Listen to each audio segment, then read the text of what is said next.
ጤና ይስጥልን ክቡራትና ክቡራን ተመልካቾቻችን ከናሁ ቴሌቪዥን ዘወትር በዚህ ሰዓት ወደ እናንተ የሚደርሰው የዛሬ ዕለተ ሐሙስ ታህሳስ 23 2018 ዓ.ም የተለያዩ የሀገር ቤትና የባህር ማዶ ስፖርታዊ መረጃዎችን ከአሁን ሰዓት ጀምሮ ወደ እናንተ እናደርሳለን። እስከ መረጃዎቻችን ፍጻሜ ድረስ አብራችሁን እንድትቆዩ በአክብሮት እንጋብዛለን። መረጃዎቹን ወደ እናንተ በማድረስ ገዛይ እንዱ ላይ የካሜራ ባለሙያችን ፍቃዱ ለተንሳይ ከኛ ጋር ቆይታ ያደርጋል። እናንተም አብራችሁን እንድትቆዩ በድጋሚ እንጋብዛለን። አብራችሁን ነው። ወደ ቀዳሚው ስፖርታዊ መረጃችን ስናልፍ የአትሌቲክስ መረጃን ነው ቀዳሚ የምናደርገው። የኢትዮጵያ አትሌቲክስ ፌዴሬሽን የክለቦች አቋም መለኪያ ውድድርን እያከናወነ ይገኛል። በአደይ አበባ ስቴዲየም ነው እየተከናወነ የሚገኘው። በሁለቱም ጾታዎች በተለያዩ ኢቨንቶች እንደዚሁ ውድድራቸውን እያከናወኑ የሚገኙ ወጣትና ነባር አትሌቶች ከፍተኛ ፍክክር እያስመለከቱ እንደሚገኙ በውድድር መድረኩ ላይ የኢትዮጵያ አትሌቲክስ ፌዴሬሽን ይፋ ያደረገው መረጃ ያመለክታል። በተለያዩ ርቀቶችም እንደዚሁ የተለያዩ ውጤቶች እየተመዘገቡ ነው የሚገኙት። በወንዶች የ110 ሜትር መሰናክል አትሌት ጌታውን ታደሰ ከሸገር ሲቲ 14:36 በመግባት በቀዳሚነት ውድድሩን ሲያጠናቅቅ፣ አትሌት ራምቦ ደረሳይና አትሌት ሀብታሙ ሀጎስ ደግሞ ከኢትዮ ኤሌክትሪክ ሁለተኛና ሶስተኛ ሆነው በመውጣት የብርና የናስ ሜዳሊያ ተሸላሚ ሆነዋል። በዚህ ርቀት በተመሳሳይ በዚሁ በ110 በሴቶች እንደዚሁ አትሌት እመቤት ታከለ ከኢትዮጵያ ንግድ ባንክ ቀዳሚ ሆና ስታጠናቅቅ የፈጀባት ጊዜ 13:85 እንደሆነም እንደዚሁ የኢትዮጵያ አትሌቲክስ ፌዴሬሽን አያይዞ ይፋ አድርጓል። በሌላ በኩል እንደዚሁ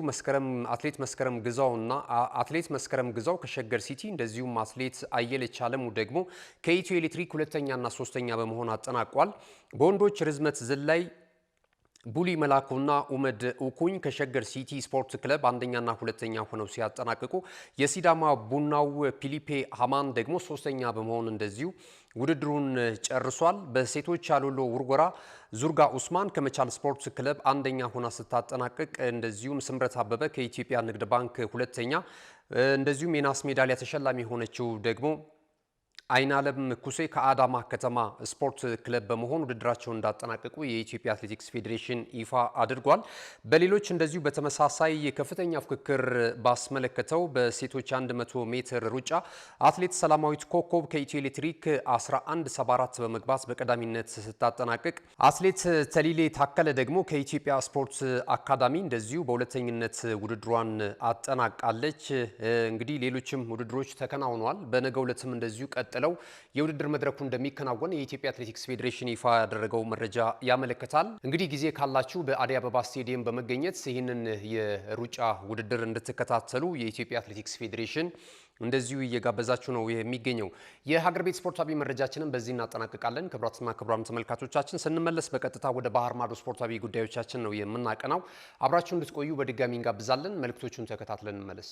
ካሽጎ በየትኛውም ዓለም ሆነው በማንኛውም ሰዓት ለወገኑ የሚደርሱበት ፈጣን የገንዘብ መላኪያ ተከፈተሎ። ማስተርና ቪዛ ካርዶን በመጠቀም ከ5 እስከ 20 ዶላር የሚልኩበት አዲስ የገንዘብ መላኪያ መንገድ።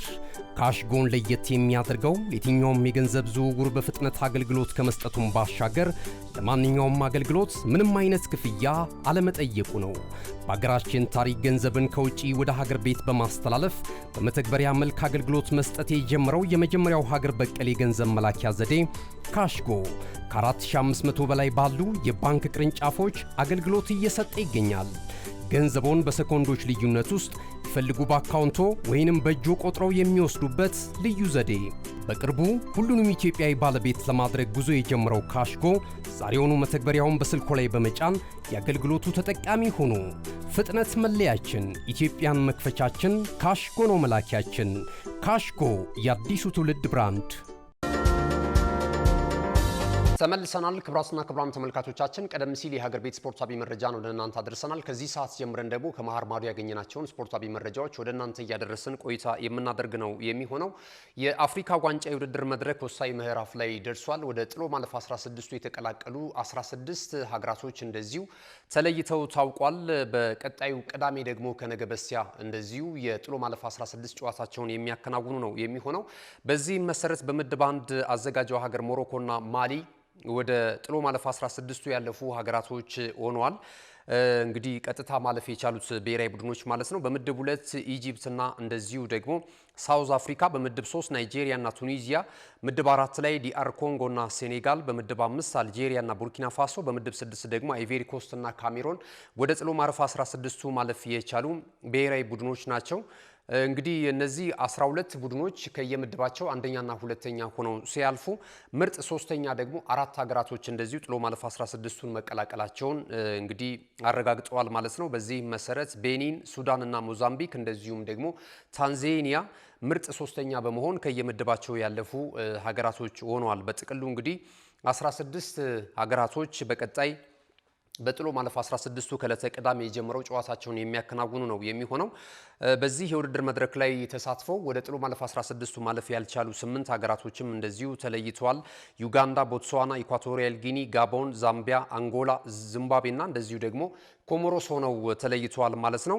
በቀጣይ እንግዲህ የጥሎ ማለፍ 16ቱን የተቀላቀሉት ሀገራቶች ከማን ጋር ጨዋታቸውን ያደርጋሉ የሚለውን ፕሮግራም እንደዚሁ ካፍ ይፋ አድርጓል። በዚህ መሰረት ቅዳሜ ሴኔጋል ከሱዳን ጋር የምታደርገው ጨዋታ ይጠበቃል። በዚህ ዕለት ምሽት 4 ሰዓት ላይ ደግሞ ማሊ ከቱኒዚያ ጋር የሚገናኙ ነው የሚሆነው። በዕለተ እሁድ ሞሮኮ ከታንዛኒያ ምሽት 1 ሰዓት ላይ፣ ሳውዝ አፍሪካ ደግሞ ከካሜሮን ጋር የሚያደርጉት ጨዋታ ደግሞ እንደዚሁ 4 ሰዓት ላይ ይደረጋል። በዕለተ ሰኞ እንደዚሁ ግብጽ ከቤኒን፣ ናይጄሪያ ደግሞ ከሞዛምቢክ 1 ሰዓትና 4 ሰዓት ላይ ጨዋታቸውን ያደርጋሉ። የመጨረሻው የጥሎ ማለፍ 16 ጨዋታዎች ደግሞ በዕለተ ማክሰኞ ይከናወኑና የጥሎ ማለፍ 16 ጨዋታዎች ተጠናቀው ወደ ሩብ ፍጻሜው ያለፉ ደግሞ 8 ሀገራቶች እንደዚሁ የሚለዩበት ነው የሚሆነው። አልጄሪያ ከዲአር ኮንጎ እንደዚሁም አይቬሪ ኮስት ደግሞ ከቡርኪና ፋሶ ጋራ በዕለተ ማክሰኞ ምሽት ጨዋታቸውን የሚያከናውኑ ይሆናል። በጥሎ ማለፍ 16ቱ የአፍሪካ ዋንጫ የውድድር መድረክ ላይ ማለት ነው።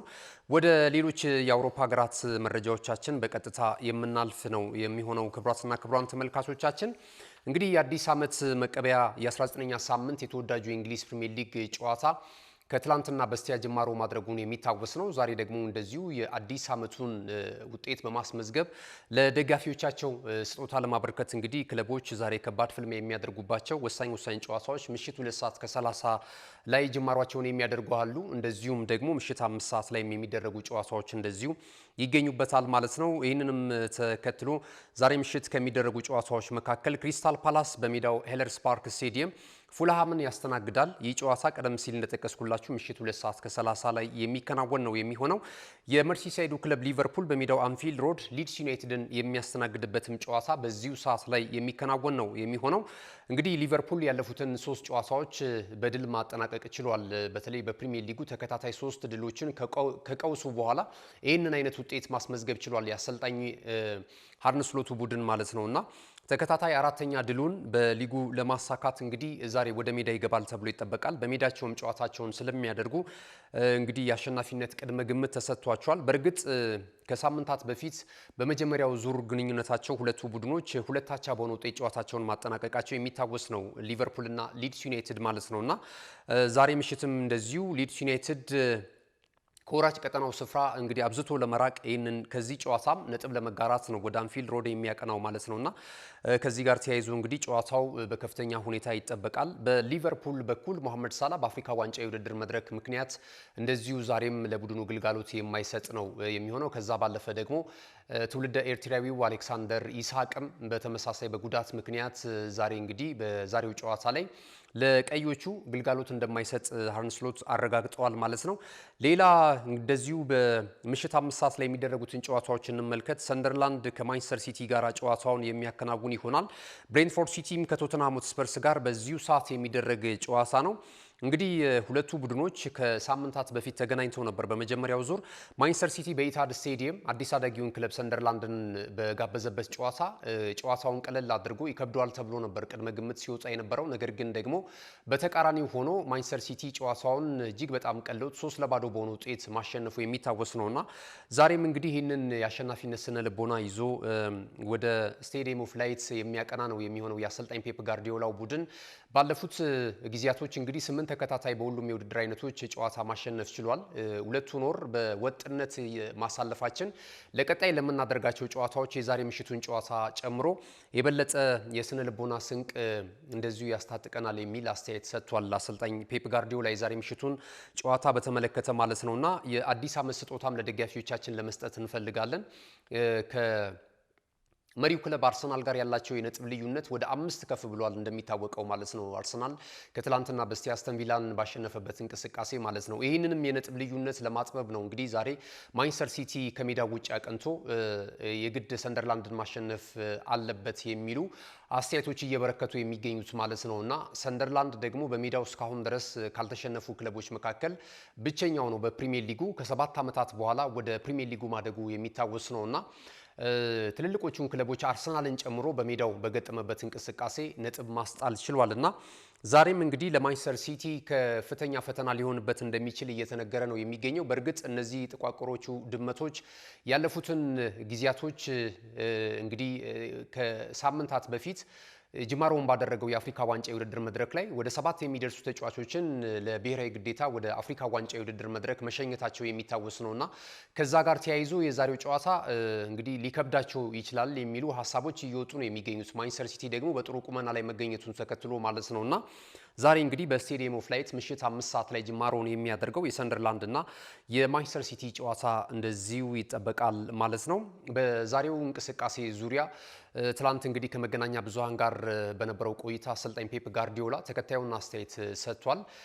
በዛሬው ጨዋታ ላይ የበለጠ ለአሸናፊነታችንን ከፍ የሚያደርጉ ጉዳዮች ሰምተናልና በጣም ደስተኛ ነኝ። በተለይ እንግዲህ የባሎንዶር ክብር አሸናፊው የ2024 ማለት ነው ሮድሪ በዚህ ጨዋታ ላይ እንደሚመለስ ወደ ሜዳ እንደሚገባ ከጉዳቱ አገግሞ ነው የገለጸው። ዶኩም በተመሳሳይ ጉዳት ላይ ነበረ። ይህም ተጫዋች በዛሬ ምሽቱ እንቅስቃሴ ላይ የእነዚህን ተጫዋቾች ግልጋሎት የሚያገኝ ይሆናል ተብሏልና በተለይ ሮድሪ መመለሱ በከፍተኛ ሁኔታ እንዳስደሰተው ነው አሰልጣኝ ፔፕ ጋርዲዮላ እሱ ሲጫወት ማየት የሁላችንም ፍላጎት ነው ብሏልና ዛሬ እንግዲህ በሚኖረው እንቅስቃሴ ላይ የጨዋታው ልዩነት ፈጣሪ ሊሆን እንደሚችል ነው ቅድመ ግምት የሰጠው አሰልጣኝ ፔፕ ጋርዲዮላ ማለት ነው። ጆን ስቶንስን የመሳሰሉ ተጫዋቾች በዛሬው ጨዋታ ላይ እንደዚሁ በጉዳት ምክንያት እንደማይኖሩ ተነግሯል በማንቸስተር ሲቲ በኩል ማለት ነው። ማንቸስተር ሲቲ ይህንን ጨዋታ በአሸናፊነት ማጠናቀቅ ከቻለ ከአርሰናል ጋር የሚኖረውን የነጥብ ልዩነት ዳግም ወደ 2 የሚመልስበትና በሻምፒዮናነቱ ፉክክር ላይ የበለጠ አብሮ እንግዲህ የሚጓዝበት ሂደት ይሆናል ተብሎ ነው እየተነገረ የሚገኘው። በዚሁ ሰዓት ላይ እንግዲህ ብሬንትፎርድ ሲቲ ከቶተንሃም ሆትስፐርስ ጋር ጨዋታቸውን ያደርጋሉ። ከዚህ ቀደም እንግዲህ ቶተንሃም ሆትስፐርስ 2-0 በሆነ ውጤት በመጀመሪያው ዙር ማሸነፉ የሚታወስ ነው። እንግዲህ በዚህ ጨዋታ ብሬንትፎርድ ሲቲ ምን አይነት ውጤት ሊያስመዘግብ ይችላል? ሁለቱም ቡድኖች እንግዲህ በደረጃ ሰንጠረዡ ቶተንሃም 11ኛ ደረጃ ላይ ነው የሚገኘው። ብሬንትፎርድ ሲቲ ደግሞ በተመሳሳይ እንደዚሁ 8ኛ ደረጃ ላይ ተቀምጧልና ብልጫ ያለው ብሬንትፎርድ ሲቲ ነው። እንግዲህ የምሽቱ ጨዋታ ይጠበቃል ማለት ነው። የደረጃ ሰንጠረዡን አርሰናል በ42 ነጥቦች በቀዳሚነት እየመራ ነው የሚገኘው። ማንቸስተር ሲቲ እንደዚሁ በ5 ነጥብ ዝቅ ብሎ ሁለተኛ ደረጃ ላይ ተቀምጧል። አስተን ቪላ፣ ሊቨርፑል፣ ቼልሲ እና ማንቸስተር ዩናይትድ ተከታዩን ደረጃ ይዘውታል ማለት ነውና ዛሬ እንግዲህ የእንግሊዝ ፕሪሚየር ሊግ የ19ኛ ሳምንት መርሃ ግብር የመጨረሻ ጨዋታዎች እንደዚሁ እንደሚከናወኑ ተገልጿል ማለት ነው። ወደ ሌሎች መረጃዎቻችን በቀጥታ የምናልፍ ይሆናል።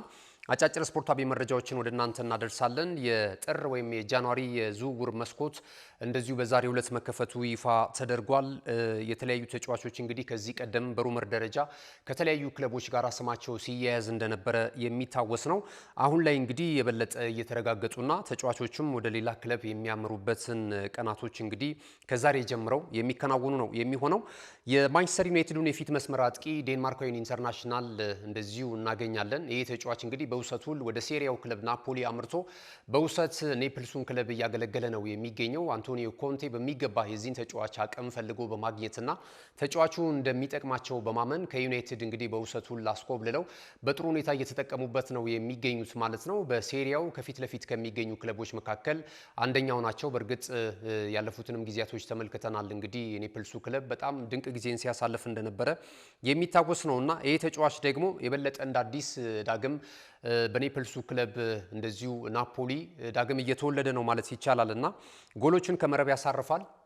የቡድን አስተዋጽኦም እጅግ በጣም የሚገርም ነው። ባሳለፍነው ጊዜያቶች ደግሞ እንደዚሁ የሱፐር ኮፓ ኢታሊያን የዋንጫ ክብር በሳውዲ ሪያድ ማሳካቱ የሚታወስ ነው። የተጫዋቹን ብቃት በዛ ጊዜ ተመልክተነዋል። በሴሪያውም የሚያስቆጥራቸው ጎሎች እንደዚሁ እንደተጠበቁ ናቸውና ይህንን ተጫዋች በቋሚነት ለማስፈረም ድርድር ስለመጀመራቸው እየተገለጸ ነው የሚገኘው።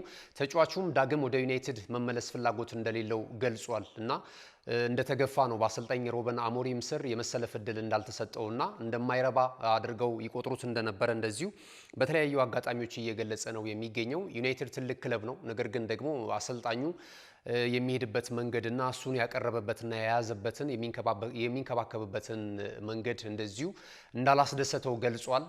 ዳግም በዛው በናፖሊ እንደዚሁ በቋሚነት ይህንን የፊርማ ወይም ደግሞ የቋሚ ፊርማ ለማከናወን ፍላጎት እንዳለው ተገልጿል ማለት ነው። እንግዲህ እስከ 40 ሚሊዮን ፓውንድ ድረስ ሊያወጡ እንደሚችሉ እየተገለጸ ነው የሚገኘው ማለት ነው የ22 ዓመቱን ተጫዋች ለማስፈረም። ሌላኛው የዝውውር መረጃ የሚሆነው የናታን አኬን መረጃ ይመለከታል። ናታን አኬ ወደ ዌስትሃም ዩናይትድ ለማምራት ፍላጎት እንደሌለው ገልጿል።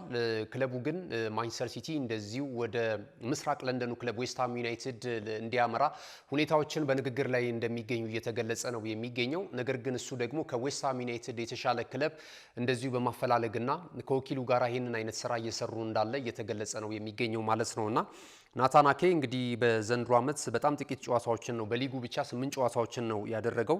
ጉዳትም ነበረበት። ከዛ ባለፈ ደግሞ የብቃትም ጉዳይ እንደዚሁ ሲነሳበት ነበርና አሁን ወራጅ ቀጠናው ስር የሚገኘውን ዌስትሃም ዩናይትድን የመቀላቀል ፍላጎት እንደሌለው እየገለጸ ነው የሚገኘው። ወዴት ያመራል የሚለው ነገር እንግዲህ ከዛሬ ጀምሮ የሚለይ ነው የሚሆነው። የሮማን መረጃ ስንመለከት የሴሪያው ተሳታፊው ክለብ ሮማ በዘንድሮ ዓመት በጥሩ ቁመና ላይ ይገኛል። በሴሪያውም ከፊት ለፊት ከሚገኙ ክለቦች መካከል አንደኛው ነውና የተከላካይ ስፍራ የመሃል የተከላካይ ስፍራ ተጫዋቾችን እያማረጠ እንደሚገኝ መረጃዎች እየጠቆሙ ይገኛሉ። አንደኛው የቼልሲው የተከላካይ ስፍራ ተጫዋች አክሴል ዲሳሲ ነው። ከዛ ባለፈ ደግሞ እንደዚሁ ራዱ ድራጉሲንም ለማስፈረም ፍላጎት አለው ከቶተንሃም ሆትስፐርስ ተብሏልና እነዚህን ሁለት ተጫዋቾች የተሻለ የሚለውን ተጫዋች ወደ ዋና ከተማው ክለብ ኦሮሞ ኦሎምፒክስ ለመውሰድ እንደዚሁ ንግግር ስለመጀመሩ እየተገለጸ ነው የሚገኘው። ኤቨርተን የማንቸስተር ዩናይትድ ተጫዋቾችን ለማስፈረም ፍላጎት አለው ተብሏል። ለዚህም የሚሆነውን እቅድ ይዞ ጥያቄ ለማቅረብ እየተዘጋጀ እንዳለ የተለያዩ መረጃዎች እየወጡ ነው የሚገኙት። አንደኛው እንደዚሁ እንግሊዛዊ ኢንተርናሽናል ኮቢ ማይኖ ነው። ኮቢ ማይኖ በአሰልጣኝ ሮበን አሞሪም ስር ደስተኛ ካልሆኑ ተጫዋቾች መካከል አንደኛው ነው። በቂ የመጫወቻ እድል እንዳልተሰጠው ነው የሚያስበውና ከዚህ ጋር ተያይዞ ወደ ሌላ ክለብ ራሱን ወደሚያሳይበት ክለብ ማቅናት ይፈልጋልና ኤቨርተን የዚህን የተጫዋች ፍላጎት በመመልከት ቀጣይ መዳረሻውን መርሲሳይን ለማድረግ እየሰራ እንዳለ ተገልጿል። ከዛ ባለፈ የዩናይትዱን ሌላኛውን የፊት መስመር አጥቂ ደግሞ ጆሹዋ ሲርኬዚንም ለማስፈረም እንደዚሁ ኤቨርተኖች ፍላጎት እንዳላቸው ተነግሯል ማለት ነው። የሮማም እንደዚሁ በተመሳሳይ ይህንን ተጫዋች ይፈልገዋል። እንግዲህ በምን አይነት ሁኔታ ሊጠናቀቅ ይችላል የዝውውር ሁኔታ የሚለው ነገር ይጠበቃል። የማንቸስተር ዩናይትድን መረጃ ደግሞ ወደ እናንተ ስናደርስ ማንቸስተር ዩናይትድ የክሪስታል ፓላሱን የፊት መስመር አጥቂ ፈረንሳዊን ኢንተርናሽናል ፊሊፔ ማቴታን የማስፈረም ፍላጎት አለው ተብሏል። በእንቅስቃሴ ላይም እንደሚገኝ እየተገለጸ ነው የሚገኘው። ፊሊፔ ማቴታ እንግዲህ 27 ዓመቱ ላይ ነው የሚገኘው። ነገር ግን ጥሩ ብቃት እንዳለው በተለይ ያለፉትን የዘንድሮ ዓመትን ጨምሮ ያለፉትን የውድድር ዓመታቶች ኤኤፍኤ ካፕ የውድድር መድረክን ክለቡ ሲያሳካ እንደዚሁም ደግሞ በጥሩ ሁኔታም በሊጉ የደረጃ ሰንጠረዥ ይዞ ሲያጠናቅቅ የተጫዋቹ ብቃትና አስተዋጽኦ ከፍተኛ እንደነበረ እንግዲህ ብዙ የእግር ኳሱ ቤተሰቦች ያውቁታልና የዩናይትድ ሰዎች የዚህን ተጫዋች ፊርማ ለማግኘት እየሰሩ እንዳሉ እየተገለጸ ነው የሚገኘው ማለት ነው። ሌሎችንም ተጫዋቾች ይፈልጋል ተብሏል። ዩናይትድ እንግዲህ በቀጣይ ዛሬ ጅማሮውን ባደረገውና በይፋ በተከፈተው የጥር የተጫዋቾች የዝውውር መስኮት ላይ በከፍተኛ ሁኔታ ሊሳተፍ እንደሚችል ነው እየተነገረ የሚገኘው ማለት ነው። ክቡራትና ክቡራን ተመልካቾቻችን ለዛሬ ሐሙስ ታህሳስ 23 2018 ዓ.ም በእኔና በባልደረቦች የተሰናዱ የሀገር ቤትና የባህር ማዶ ስፖርታዊ መረጃዎች ይህንን ይመስሉ ነበረ። ስለተከታተላችሁን እጅግ በጣም እናመሰግናለን። መልካም ጊዜ ይሁንላችሁ።